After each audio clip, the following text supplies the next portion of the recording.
Hai semuanya teman-teman, balik lagi bareng gua. Nah, di video kali ini gua bakalan ngasih tahu ke kalian nih salah satu laptop yang menurut gua pribadi laptop ini tuh bisa terbilang cukup underrated ya, karena dia sama sekali nggak dilihat atau dilirik sama banyak orang. Namanya laptop Asus TP412 teman-teman. By the way, dia ini punya bentukan yang tipis banget dan juga bisa diputar sebanyak 360 derajat. Cocok banget nih buat kalian yang suka ngonten atau enggak mahasiswa yang sering bisa desain juga, sampai orang kantoran yang butuh laptop fleksibel. Oke, kalau misalkan kalian penasaran, tanpa berlama-lama lagi, mendingan kita langsung aja yuk ke review laptopnya. Rimas Laptop, solusi laptop kamu. Teknisi berpengalaman, kerja rapi selalu. Dari beli, servis sampai upgrade baru. Nah teman-teman, kalau kita lagi review laptop, kayaknya nggak afdol ya kalau kita nggak ngebahas ke bagian tampilan luarnya dulu atau desainnya dulu. Jadi laptop Asus VivoBook TP412 ini punya tampilan atau looks yang benar-benar clean, elegan, dan juga punya warna yang dewasa banget, yaitu warna hitam doff. Kalau lu bawa ke kampus atau kantor nggak bakal kelihatan norak gitu loh. Dan satu hal yang gua suka, bodinya itu bener-bener ramping, enteng juga. Dan asal kalian tahu nih guys, sekitar 1 komaan aja berat dari laptop ini. Dan perbedaan yang paling signifikan dengan laptop-laptop biasa yaitu di bagian putar 360 derajatnya tentunya ya. Jadi laptop ini tuh bisa diputar sampai kayak gini. Dan ini bisa disebut dengan nama laptop 2-in-1 convertible. Lu mau pakai mode laptop bisa, mau pakai dilipat kayak tablet juga bisa, mau pakai 10 mode buat nonton drama juga tinggal dibalik aja. Serba guna banget pokoknya. Engselnya juga menurut gua solid, nggak kerasa murahan yang kalau dilipat bunyinya kretek-kretek gitu loh. Dia smooth dan kelihatan durable. Meskipun ya inget ya bro, namanya juga laptop convertible, tetap harus bisa dijaga, jangan dibanting. Dan selanjutnya sekarang kita ngebahas ke bagian layarnya dulu. Nah, layarnya ini salah satu layar yang menurut gua dia punya layar yang smooth dan juga kelihatan elegan banget. 14 inci dengan panel IPS touchscreen. Resolusinya itu Full HD pula.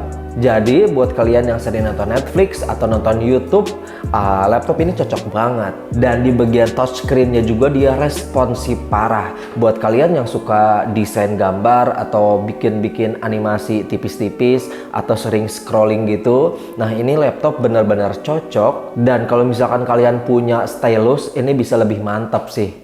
Dan selanjutnya kita masuk ke bagian jantung dari laptop, yaitu ke bagian performanya. Jadi Asus VivoBook TP412 ini sendiri biasanya punya beberapa varian, tapi mayoritas ditenagai sama prosesor Intel Core i3, i5 atau i7 generasi 8 atau 10 lah, tergantung model yang lo temuin di pasaran. RAM-nya 4GB atau 8GB, storage-nya 256 atau lebih. Buat kebutuhan harian kayak browsing atau enggak scroll doang atau sekedar ngedit ringan, ini lebih dari cocok sih. Nah sekarang kita ke bagian keyboard. Tombol-tombolnya itu empuk, jarak antar tombolnya pas, dan typing feel-nya itu cocok buat ngetik lama. Buat lo yang sering ngetik laporan atau skripsi atau nulis naskah sekalipun, ini udah oke banget kok. Touchpad-nya juga responsif, ukurannya pas, dan gestur Windows-nya bekerja dengan mulus. Dan terus sekarang kita ke bagian port. Ini salah satu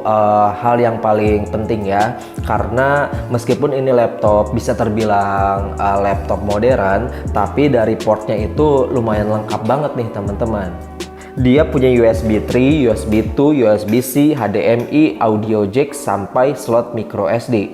Lumayan banget kan? Jadi buat presentasi, colok flash disk, transfer data semuanya aman. Tapi salah satu kekurangan yang gua rasain pas lagi pakai laptop ini yaitu di bagian baterai health-nya teman-teman. Karena dia ini punya ketahanan yang cukup rentan alias cepat banget habis baterainya ya, sekitar 5 jaman aja. Apalagi kalau kita ngerjain kerjaan yang lebih berat atau nggak lagi ngerjain skripsi atau membutuhkan beberapa tab sekaligus, ini laptop cuman bisa dipakai sampai 4 jam aja teman-teman.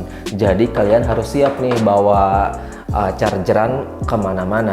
Dan kekurangan yang kedua yaitu karena laptop ini didesain buat orang-orang kuliahan atau orang-orang kantoran, jadi tentu aja buat kalian nih para gamers nggak bakalan cocok sama laptop ini. Sebenarnya dia bisa dipakai buat main game, tapi nggak yang main game berat-berat banget kayak game AAA gitu loh.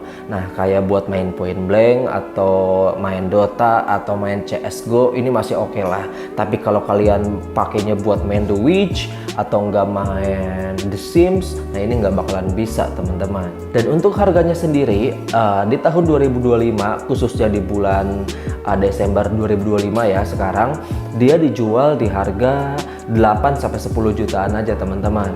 Nah kalau misalkan kalian pengen promo yang lebih gebyar, kalian bisa datang aja ke Rimas Laptop karena di sana banyak banget promo-promo yang lebih menarik.